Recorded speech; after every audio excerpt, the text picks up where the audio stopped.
Halo, Assalamualaikum. Terima kasih sudah klik video ini. Langsung saja saya akan menjawab pertanyaan dari sahabat viewers kita.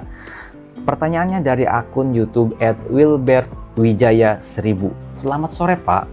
Saya mau tanya, apakah seorang advokat harus pintar dalam akuntansi dan perpajakan? Itu yang pertama. Dan apa fungsi dan tujuan seorang pengacara dalam mempelajari perpajakan? Terima kasih.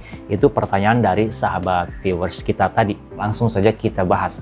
Sebetulnya tidak ada tuntutan untuk pintar, untuk menguasai seluruh bidang-bidang hukum yang berlaku di Indonesia, termasuk akuntansi dan perpajakan.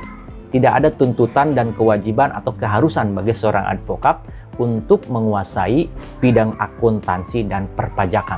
Tapi, advokat yang memiliki kompetensi, mempunyai keilmuan, keahlian, wawasan, dan spesialisasi di bidang akuntansi dan perpajakan itu akan menjadi nilai plus, akan menjadi nilai tambah bagi si advokat tersebut.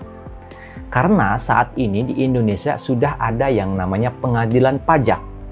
Setiap sengketa-sengketa perpajakan itu bisa diadili ataupun diproses di pengadilan pajak tersebut. Maka dalam peradilan perpajakan tentu butuh yang namanya advokat yang memiliki spesialisasi di bidang perpajakan. Nah, advokat yang memiliki spesialisasi kompetensi di bidang perpajakan itu menjadi peluang bagi dia untuk menangani perkara sengketa perpajakan di pengadilan pajak, atau misalkan melakukan negosiasi, melakukan mediasi yang ada kaitannya dengan sengketa pajak. Di kita ini, di Indonesia kan ada yang disebut dengan konsultan pajak, ada juga yang disebut dengan lawyer pajak atau pengacara pajak atau advokat pajak.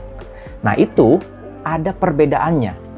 Kalau konsultan pajak itu tentu dia hanya memberikan advice, layanan ataupun juga pemahaman dan juga konsultasi kepada para wajib pajak, baik individu maupun korporat, dan membantu mereka untuk memahami bagaimana caranya untuk menunaikan kewajiban pajak.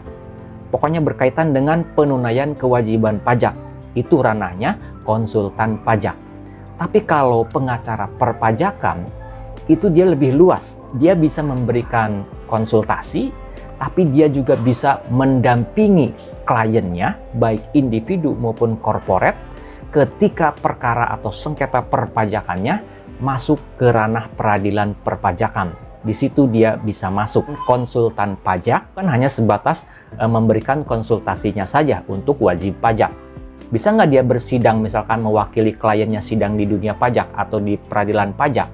Tergantung. Kalau misalkan si konsultan pajak ini sebagai legal dari suatu korporat, ya bisa saja dia mendapatkan surat tugas untuk menghadiri persidangan. Tapi kalau pengacara pajak itu lebih luas.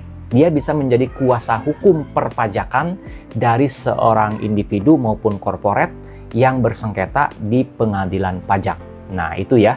Jadi kemahiran, kemudian juga kemampuan, wawasan, kompetensi bidang akuntansi dan perpajakan yang dimiliki oleh seorang advokat itu akan menjadi nilai plus, nilai tambah bagi advokat tersebut. Dan saat ini sudah ada istilahnya gelar non-akademik yang diberikan dari lembaga-lembaga penyelenggara pelatihan hukum, khususnya di dunia pajak, yang menyelenggarakan pelatihan pendidikan perpajakan bagi para advokat.